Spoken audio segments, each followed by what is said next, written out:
Welcome to Diamonds and Dumpster Fires, the podcast where faith meets real life and we figure out how to heal when everything's fallen apart. I'm your host, Melie, and I have lived through the mess and got curious about what actually helps us rebuild, from both faith and brain science. Let's untangle the hard stuff together and find some hope in the rubble. Are you ready? Let's go. Hello, friends, and welcome back to Diamonds and Dumpster Fires. Today, we are going to dive deep. This episode is going to be a little bit more personal. It's called One Life, Finding Grace in the Life I Didn't Expect. It's not going to be a how-to or a list of tips. It's more a raw, honest conversation about what we do with the one life we've been given. Pulitzer Prize-winning poet Mary Oliver ended her poem The Summer Day with this line: "Tell me, what is it you plan to do with your one wild and precious life?" I heard that line again recently, and to be honest, it kind of woke me up to the life that I was living. Or I guess I could say the life I wasn't living, the time that I was wasting. Because there is so much truth to be found in that question. Our lives are wild and precious, and we do only get one. So as I was thinking about, how could we address this topic of talking about this one life we have and the time that's left, what we're going to do, I thought I'd talk a little bit about the time that I've lost. The time that, maybe could be considered wasted, or what I thought I wasted. And that was in chasing love after my divorce. Those years that I have spent hoping someone would just show up and fix the wreckage, hoping someone would make me feel chosen again, wanted, safe. I told myself I was healing. I told myself I was moving forward. And in a lot of ways I was, but only halfway. Because deep down, if I am being completely honest, which I always try to do on this show, I was still waiting for a man to come along and make everything okay again. And as we all know, that is just not how life works. So today, I want to explore what happens when life doesn't turn out like you pictured it and what you do next. Because you do only have one life, just one. And even in the rubble of broken dreams, it still matters, and it's still yours. So let's start here. What I thought life would look like. I never thought I'd be divorced. I had a picture in my head of how my life would go, and maybe you did too. Maybe your picture in your head was similar to mine. The one where you're married with holidays together, someone who knew how to fix a dishwasher maybe. The plan was neat, predictable, safe. Or maybe your plan looks nothing like how mine did, but still it was precious to you. And it was something that you kind of held on to, right? I know for me, when my plan was shattered, it wasn't just the end of a relationship. It felt like the end of me as I knew myself. I felt like I didn't just lose a partner. I lost the future that I thought I was building. I lost the map on how to get there. There are so many moments that I could share where I slowly started to realize the future that I had imagined for myself was gone. I could talk about my first birthday that I spent alone. It was a milestone one for me, and to be honest, my ex had originally threatened to serve me with divorce paperwork on my birthday for reasons I'll probably never understand. Thankfully, he came to his senses on that, and he didn't do that. But that day, on my 40th birthday, as I was in the process of getting divorced, I reflected back to my 30th birthday. Another milestone and a completely different time. Instead of sitting by myself on the floor all alone, this was actually during COVID, so we were in lockdown, I was with my now ex. But not only that, we were with family, and he had made a special dinner for me and my family. I felt really celebrated that day. I never would have guessed, truly never would have guessed how much things would change 10 years later. Even now, I'm post-divorce about 4 years, and there are still times when I have a fresh realization that the future I thought was mine is gone. There are times when, I'm at church and I see couples sitting together and I remember what that was like, and I want that back so very much. Or there are times when I'm just eating dinner by myself and wondering if there will ever be anyone sitting across from me at the table again. or if this is it, And even if there is somebody that I will someday meet, how different it will be from what I thought life had in store. And up to now, you have probably listened to my dating episode. This has not been an area that has gone well for me. I have tried and tried to get back to a place of partnership, to rebuild what I lost, but I honestly didn't really know how. I looked for someone to help me hold the pieces together, someone to love me back to life. But what I came to learn through that experience, that harrowing experience, I might add, is that kind of love does not come from the outside world. I had to learn that the hard way, so I'm sharing this with you in the hopes that maybe you won't have to. But still, I tried. So here's a part that is going to be a little difficult to talk about. I want to talk a little bit about the guys that I met after my divorce. And no, I'm not going to give their names and put them on blast, but these guys, let me tell you. These are the guys that I kind of convinced myself might be it. The fresh start, the next chapter, the healing that I was craving. I thought, all I have to do is just meet someone, and suddenly my heart would be light with possibility. I'd picture what it could be. I would meet somebody that I really was excited about, and I'd try so hard to be chill and cool and easygoing. But deep down, I was already all in. And there weren't a lot of these guys. There were 2. But you know what? That kind of all-in mentality really scared people. I got told that I was too much, too emotional, too deep, too insecure, too eager, too hopeful. I'm serious. Someone told me I was too hopeful. So pair all of that with the feelings of insecurity that I had around diving back into a dating scene that had changed so much since the last time I gave it a try. The seemingly endless options that guys seem to have, and me thinking that maybe I wasn't enough of anything for anyone. Maybe I wasn't pretty enough. Maybe I wasn't funny enough. Maybe I wasn't entertaining enough. And it doesn't help that I could literally hear in my head my ex's voice telling me those exact words, that not only was I not enough now, but I never would be for anyone. And of course, things kept coming in from these guys that I was meeting. Too all in, not chill enough, too worried.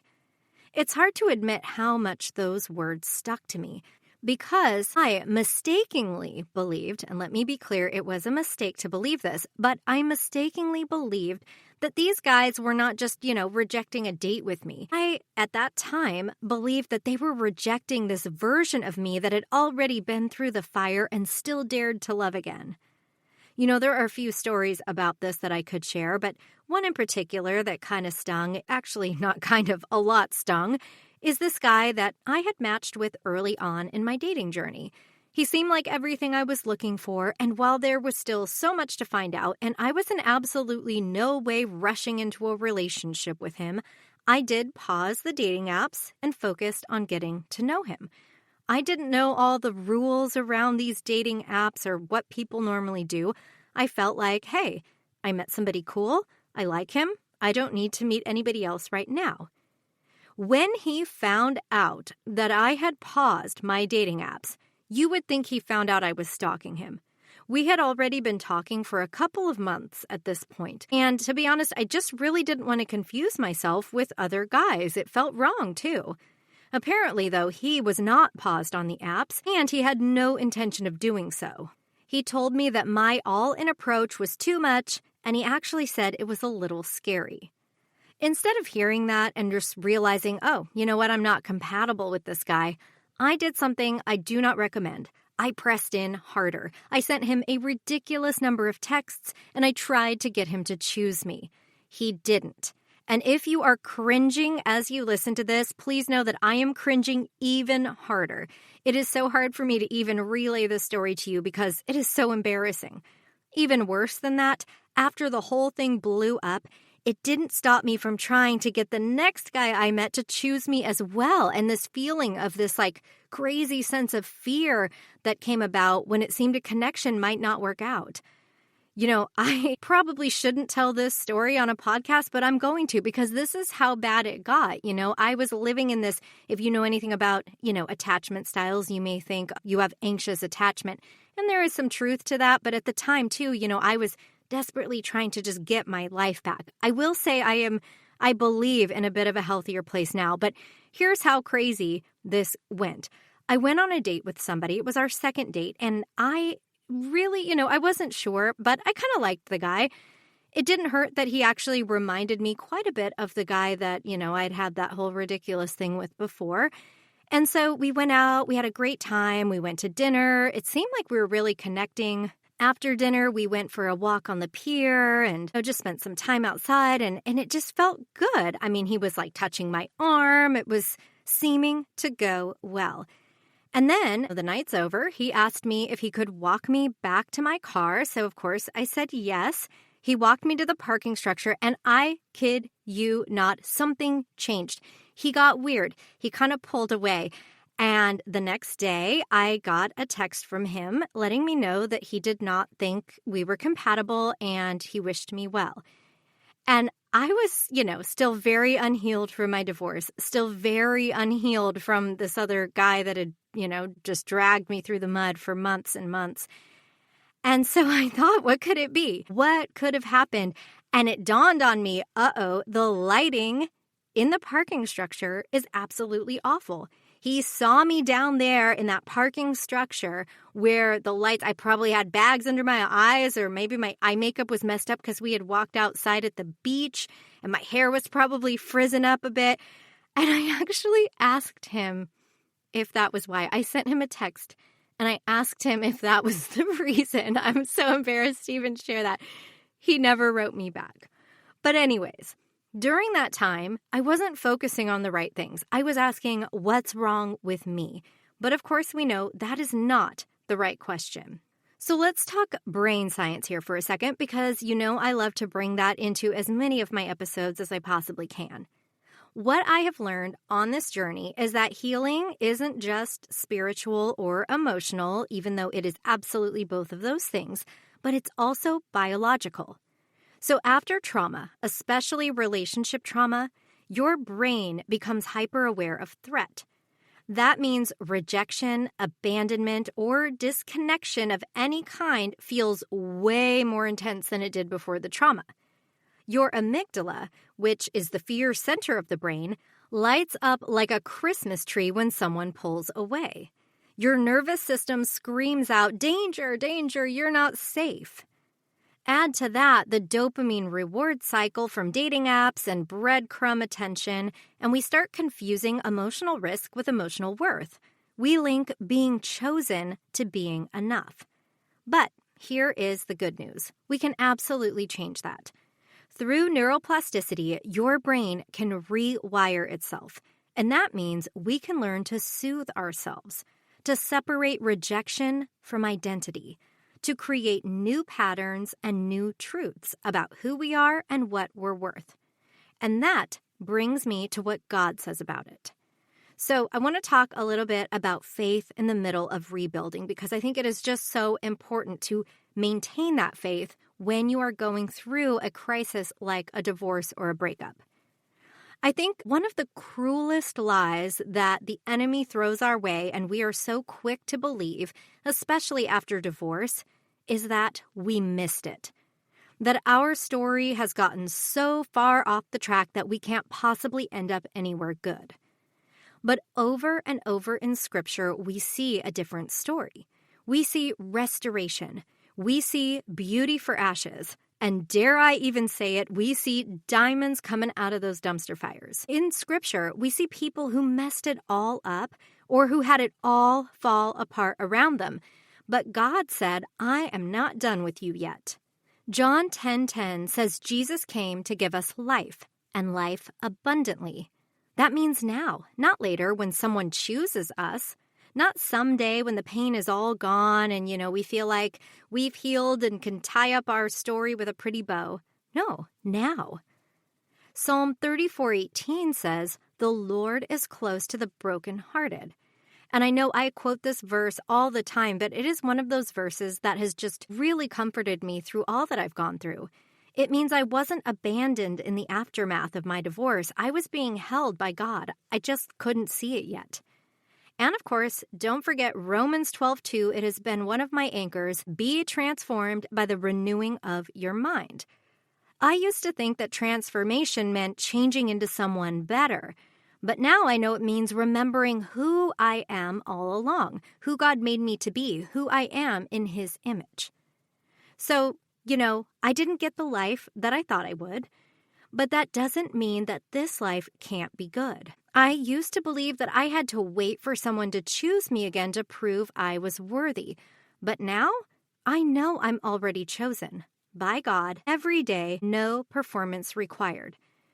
That, of course, doesn't mean that I am not still in the trenches trying to find love and, hoping and praying that that is in the story plan for me.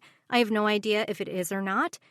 But I do know that all of that anxiousness, all of that striving, all of that, kind of desperation I was feeling to get back to what I thought would be a, new normal that made more sense to me than being alone.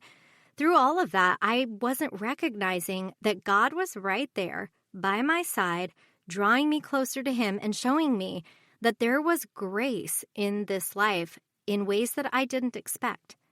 So here's what I've learned and what I'm still learning. Wanting to be loved doesn't make you weak. It makes you human.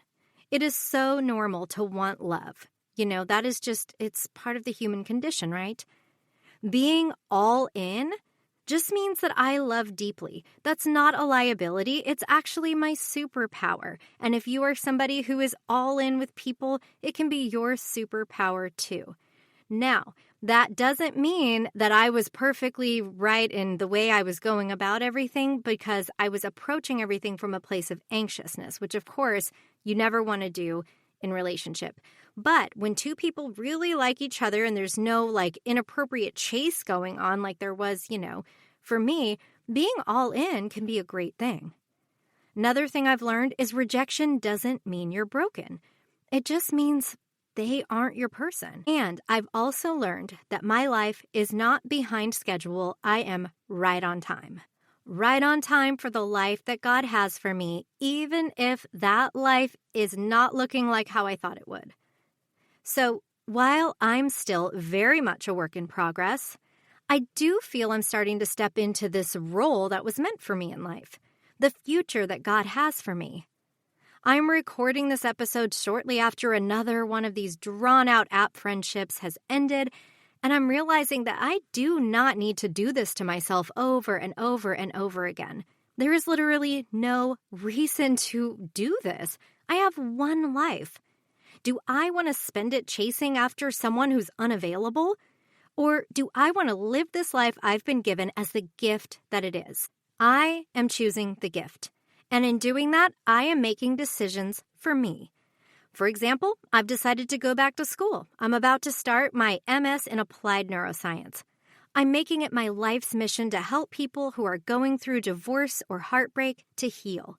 I'm living my dream of having a podcast, and something super cool that I'm very excited about, I am helping to build an app that I will be sharing more about soon that will help those of you who are going through stuff or who just want to, improve your minds.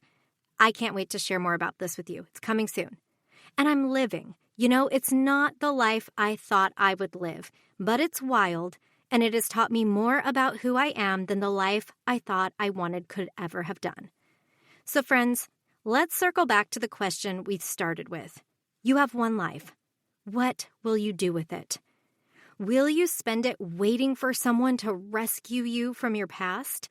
Or will you rise right in the middle of your mess, right in the middle of that dumpster fire, and decide to live fully, fiercely, and faithfully? This life might not be what you pictured, but it can still be beautiful. And maybe, just maybe, even more meaningful than the one you were chasing. You are not too late, you are not too broken, and you are definitely not too much. You were created on purpose, for purpose. and your healing, your joy, and your voice matter. So go live like it. One brave, sacred, imperfect day at a time. Thank you so much for hanging out with me today. If this episode spoke to your heart, would you please share it with someone who needs it too? We are not meant to walk through these dumpster fires alone. There are diamonds here waiting to be found, and you, my friend, are one of them. So until next time, please keep choosing yourself, keep choosing your life, and keep finding beauty where no one else thought to look. Until next time. That's a wrap on this episode of Diamonds and Dumpster Fires. If you're walking through the ashes right now, remember, you're not broken. You are becoming. Don't forget to subscribe, share with a friend who needs it, and come back next week for more faith, honesty, and a whole lot of heart. See you next time.